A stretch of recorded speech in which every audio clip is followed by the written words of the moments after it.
नमस्कार दोस्तों। आज हम बात करने वाले हैं एक बहुत ही ज़रूरी अपडेट के बारे में। बिना सिम के व्हाट्सएप अब नहीं चलेगा। जी हाँ, भारत में व्हाट्सएप और टेलीग्राम जैसे मैसेजिंग ऐप्स को इस्तेमाल करने का तरीका पूरी तरह से बदल गया है। ये नया नियम क्या है और इसका हम पर क्या असर होगा, ये सब कुछ समझने के लिए अंत तक बने रहिएगा। तो सबसे बड़ा और सीधा सा सवाल, क्या कोई अपने फ़ोन में व्हाट्सएप चला सकता है अगर वो सिम जिससे अकाउंट बना है उस फ़ोन में ना हो? देखिए, पहले तो इसका जवाब था हाँ बिल्कुल, लेकिन अब कहानी पूरी तरह से पलट चुकी है। जी हाँ, 1 मार्च से ऐसा करना अब बिल्कुल नामुमकिन है।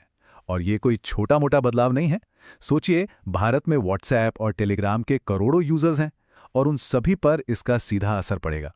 और ये सब हो रहा है एक नई सरकारी टेक्नोलॉजी की वजह से। अच्छा, तो इस नए नियम का एक टेक्निकल सा नाम है सिम बाइंडिंग। अब नाम सुनने में थोड़ा कॉम्प्लिकेटेड लग सकता है ना? पर इसका मतलब बहुत ही सिंपल है। इसका मतलब है आपके ऐप को आपके फ़ोन के सिम से एकदम मजबूती से जोड़ देना। पर ये असल में काम कैसे करता है? तो देखिए, सिम बाइंडिंग ना एक सिक्योरिटी शील्ड, एक सुरक्षा कवच जैसा है। बिल्कुल आसान भाषा में कहें तो इसका मतलब है कि व्हाट्सएप जैसे ऐप को उसी डिवाइस में मौजूद सिम कार्ड से लिंक करना होगा। मतलब ऐप और सिम दोनों का एक ही फोन में होना अब कंपलसरी है।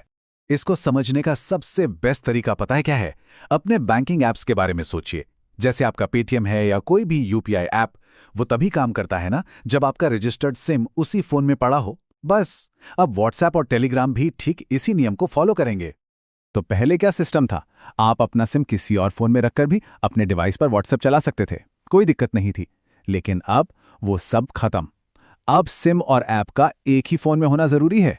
सीधा सा हिसाब है, जिसका सिम है अकाउंट भी उसी का होगा और उसी के फोन पर चलेगा।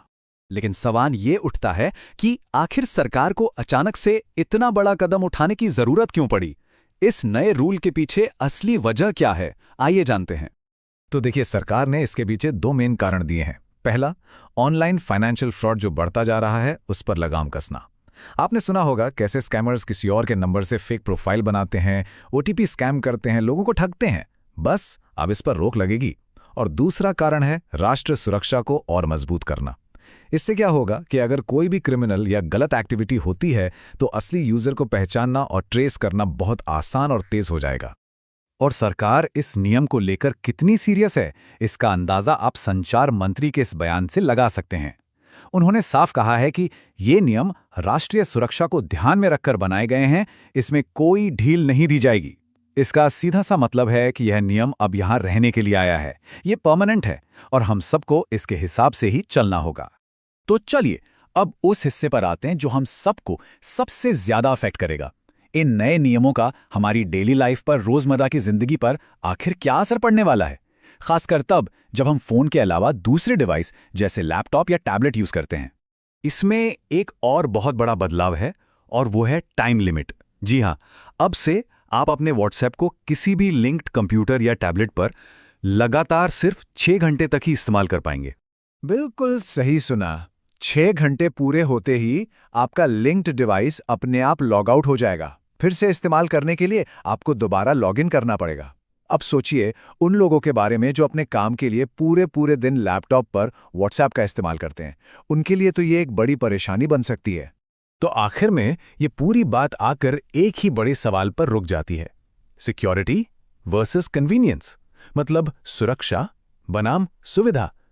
क्या हम ज्यादा सुरक्षा पाने के लिए अपनी थोड़ी सी आसानी, अपनी सुविधा को कुर्बान करने के लिए तैयार हैं? देखिए, एक तरफ है सिक्योरिटी के सॉलिड तर्क, जैसे कि इससे ये पक्का हो जाता है कि जो नंबर यूज कर रहा है वही उसका असली मालिक है। अपराध को ट्रैक करना आसान हो जाता है और आपके नंबर का गलत इस्तेमाल भी रुकता है। लेकिन दूसरी तरफ है इससे होने वाली दिक्कतें, जैसे लैपटॉप पर बार बार लॉगिन करना पड़ेगा या जब फोन बदलेंगे तो अलग से परेशानी होगी। तो आखिरी सवाल यही है, क्या ये सुरक्षा के लिए चुकाई जाने वाली एक जरूरी कीमत है या फिर हमारी सुविधा के साथ एक बहुत बड़ा समझौता? इस बारे में आपकी क्या राय है? ऐसी ही और जानकारी के लिए सब्सक्राइब कीजिए ऑल कैन स्टडी 2.0 को। धन्यवाद। चलिए अगले वीडियो पर मिलते हैं।